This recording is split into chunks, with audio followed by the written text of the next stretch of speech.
Alors, le texte ici, ce sont des longues lignes.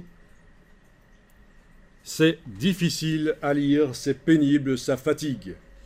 Si c'est destiné à être vu sur une tablette, ça va être encore pire, parce qu'une tablette, on lit le texte, mais déjà il est fort petit pour une tablette. Il faudrait qu'il soit plus grand le texte. Mais en plus, si les lignes sont trop longues, ben, une tablette, on lit ça en voyageant en général.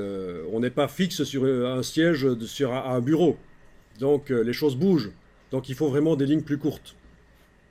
C'est pas pour rien que dans les journaux, ils font des colonnes avec peu de mots par ligne. C'est pour augmenter la lisibilité quand les gens lisent le journal dans les transports en commun, par exemple.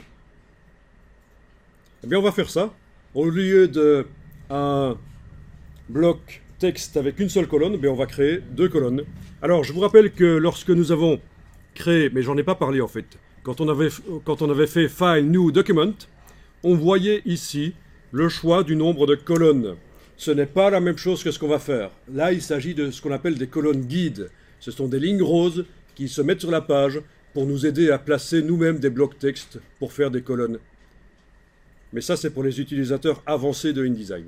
Donc les colonnes guides qu'on voit dans la boîte Nouveau document, là, vous en occupez pas. On les retrouve aussi quand on va dans Layout, Margin and Columns. On peut le faire par la suite, mais on s'en occupe pas. On va faire des colonnes de blocs. Donc vous allez sélectionner le bloc texte, déjà pour indiquer que vous travaillez sur lui. On va aller modifier ces options. Alors on y va. Quand vous essayez avec la flèche noire de sélectionner le bloc texte, bien entendu, il ne se sélectionne pas. C'est parce que le calque texte est verrouillé. Je vais donc verrouiller le calque image, déverrouiller le calque texte. Oui, c'était pas obligatoire de verrouiller le calque image, mais c'est toujours plus sûr. Donc je travaille que sur le calque texte, il est déverrouillé, j'arrive à sélectionner le bloc texte, et je vais dans les options de bloc texte. Menu Object, Text Frame Options.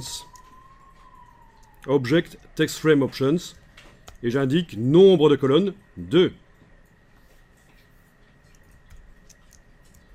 Si vous avez la case Preview qui est enclenchée, vous voyez directement derrière ce que ça donne.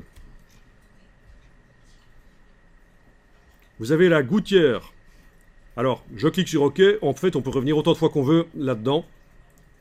Donc, c'est CTRL-B sur le PC. C'est quand même un raccourci qu'on utilise souvent. Donc, vous pouvez celui-là le retenir. CTRL-B sur le PC, commande-B sur le Mac. Donc, à la place de gouttière 4 mm, je vais augmenter un peu pour qu'il y ait un espacement plus grand entre les colonnes. Ah oui, si vous êtes en affichage normal, au lieu de Preview comme j'étais, vous visualisez vraiment la gouttière.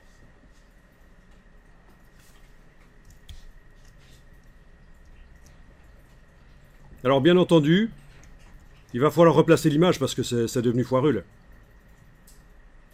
Donc verrouiller le calque texte, déverrouiller le calque image, bouger l'image de manière à ce qu'elle laisse de la place pour le texte. Là c'est foireux, il n'y a pas assez de lignes de texte sur le bord de l'image, donc il faut peut-être qu'elle rentre un peu mais pas trop dans le texte.